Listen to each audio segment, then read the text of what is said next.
عبير موسي 8 دقائق.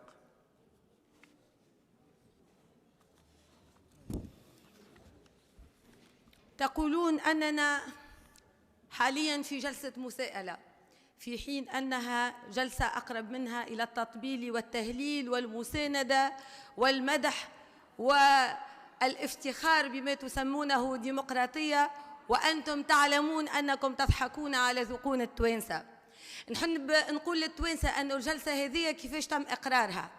الصباح بعد التعسف اللي صدر على رئاسة المجلس تجاه زميلنا الأستاذ كريم كريفة وسحب الكلمة منه بطريقة تعسفية وإسنادها إلى بقية النواب والمحاباة اللي نراو فيها مع الكتلة اللي ينتمي لها رئيس المجلس، تكلم رئيس الكتلة اللي ينتمي لها رئيس المجلس وقال أيا نرفعوا الجلسة باش نمشيو نشوفوا حل في عبير موسي. بطريقة غير إرادية رئيس المجلس قال أي يجاوب حذايا للمكتب. ماشي في بالي أنا باش يعملوا لي مجلس تأديب ولا باش يطلبوا مني استدعاء الولي على خاطرني شوشت في القسم. يا أخي قعدوا ساعة كاملة وجاوا بالحكاية هذه، قال لك هنا قررنا هاكا باش نمتصوا الغضب وباش هاكا عندك شي عندي وباش ما عادش يتحل الموضوع هذايا وباش ما عادش نحكيو فيه. هاو قررنا ساعة ونصف العشية باش نسألوا رئيس المجلس، والتوقيت فيها بالتمثيل النسبي 25 دقيقة للكتلة اللي تمدح وتهلل وتمجد وتطبل، والبقية هاوكا القيادات الكبرى أعطت الكلمة ربما للقيادات الأخرى، وهي قريب توفى هي الجلسة والناس الكل يعني تبنن والناس الكل تتكلم بكل لطف وقاعدين كاين وما نعرفوش شنو اللي صار.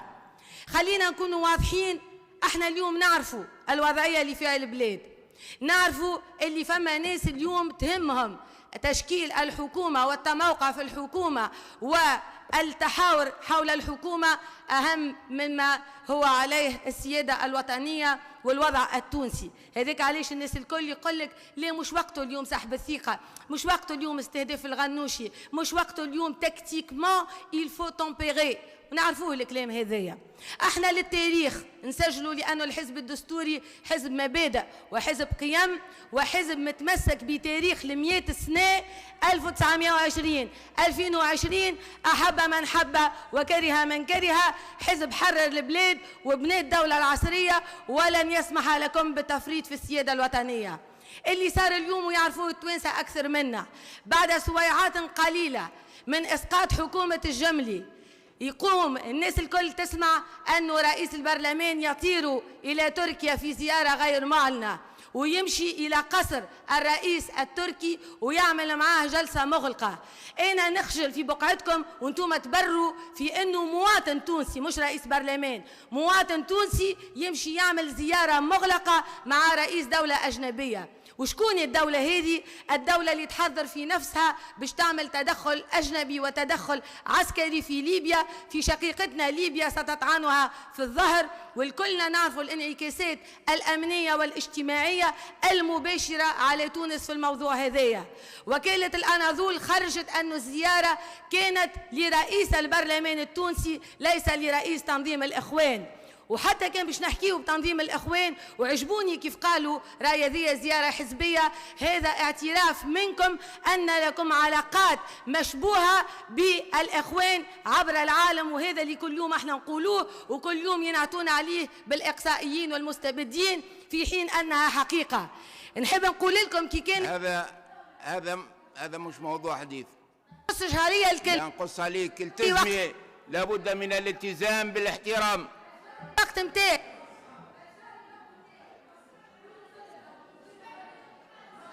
رجالها الوقت، رجالي الوقت وما تقصش عليا. جلسة مساءلة ما هي جلسة تطبيل. احترام، لابد من الاحترام. ترجالي الوقت، أنا هني نسأل فيك مانيش قاعدة نطبل لك كيما جماعتك. ترجالي الوقت.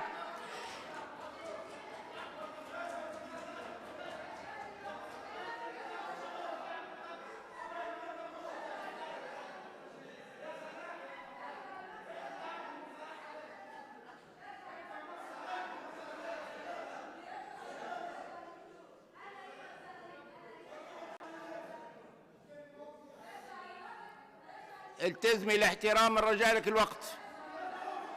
خو وباش نقول الكلام اللي يلزموا اللي يلزمك تسمعوا، واللي يلزم يسمعوه التوانسة وتسمعوا أنت مباشر، لأنك غير ماكش محل ثقة على أسرار الدولة، وسأبين ذلك. كي كانت تونس دولة مستقلة ذات سيادة تحترم نفسها، كان قانون الأحزاب يمنع أنه يكون حزب يدين بالولاء وعنده مصالح مع جهات أجنبية. كي جيتوا بعد 2011 في مرسوم الأحزاب متاعكم نحيتوه الفصل هذاك، لأنكم الكلكم مرتبطين بالجهات الأجنبية، الناس اللي صاغت هذا المرسوم واللي جات بعد 2011. في الفصل 15 متاع المرسوم هذايا يقول أنه يجوز للحزب السياسي أن يكون له علاقات سياسية بأحزاب سياسية أخرى مش برؤساء دول. إذا مشيت بصفتك الحزبية أو بصفتك الرسمية رب عذر أقبح من ذنب. ليس من حقك بعد حضور مجلس الأمن القومي وبعد الاطلاع على الخطة الأمنية والعسكرية التونسية وبعد الاطلاع على دواليب الدولة وعلى أسرار الدولة التونسية أنك تحشرنا وتحشر البرلمان وتحشر الشعب التونسي في اصطفاف محاور وتمشي لرئيس دولة أجنبية للعلامة متاع تونس تحط لحتى قدرك وحط لك كرسي كالكرسي متاعه، ومشيت عملت جلسة مغلقة على الإعلام لم تستشر لا رئاسة جمهورية ولا وزارة خارجية، ولم يحضر سفير تونس في تركيا، وما فما حتى جهة رسمية تونسية تزكي هذه الزيارة. ليس من حقك أن تفشي أسرار الدولة التونسية، وليس من حقك أن توظف وجودك على رأس هذا البرلمان. لذلك قمنا بعريضة في سحب الثقة عرضناها على الكتل الكل. اليوم انتم مسؤوليتكم كبيرة أمام الشعب التونسي لكي تقولوا كلمتكم. 73 إمضاء نسحبوا الثقة من الشخص هذايا، و73 إمضاء نسحبوا الثقة. الاحترام لابد من الاحترام. هذا رئيس المجلس مش الشخص هذا. الاحترام، هذا مش شخص، هذا رئيس المجلس. قد 3 دقائق مازالوا، 3 دقائق مازالوا. التزام الأدب. إذن 3 دقائق مازالوا. التزام الاحترام. 3 دقائق مازالوا. وقت اللي تحترم الدولة التونسية اللي ماتوا من أجلها شهداء الاستقلال وشهداء ثورة 18 جانفي 1952، وقتها تحكيوا على الاحترام. أنا نحب نبلغ للرأي العام، لأنه لا يرجى منكم خير لهنا، أنه الحزب الدستوري الحر صاغ مشروع عريضة، ومشروع العريضة تضمن رفضنا التام أن يورطنا رئيس المجلس في أجنداته الخارجية، وأن يورطنا في علاقاته الأجنبية، وأن يورطنا في اصطفافه وراء المحاور الأجنبية، لأنه كل تحرك لرئيس المجلس يلزم كل النواب ويلزم البرلمان. احنا طلبنا عقد جلسة عامة استثنائية للنظر ومساءلة وزيري الخارجية والدفاع حول زيارة أردوغان، وأيضا لإصدار موقف رسمي من البرلمان التونسي حول التدخل العسكري في ليبيا. ثم ما طلتم في ذلك ننتظر مكتب المجلس غدوة باش يعين هذه الجلسة، واحنا مصرين على عقد هذه الجلسة باش نصدروا موقف رسمي يلزم الشعب التونسي. نحب نقولوا للرأي العام مشروع العريضة هو موجود، وفيه الامضاءات متاع 17 نائب متاع الحزب الدستوري موضوعة على ذمة التوانسة وعلى ذمة النواب اللي يحبوا يلتحقوا بإمضاء هذه العريضة. اتصلنا بكل الكتل اللي صوتت ضد حكومة الجملي واللي خرجت فرحانة باعتبارها قوة مدنية مناهضة للإسلام السياسي.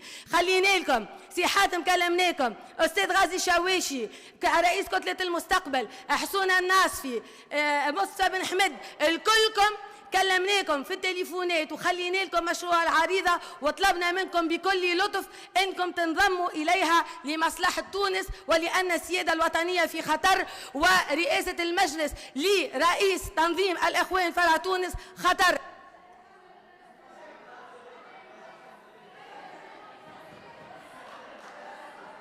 بعد السيد عدنان إبراهيم.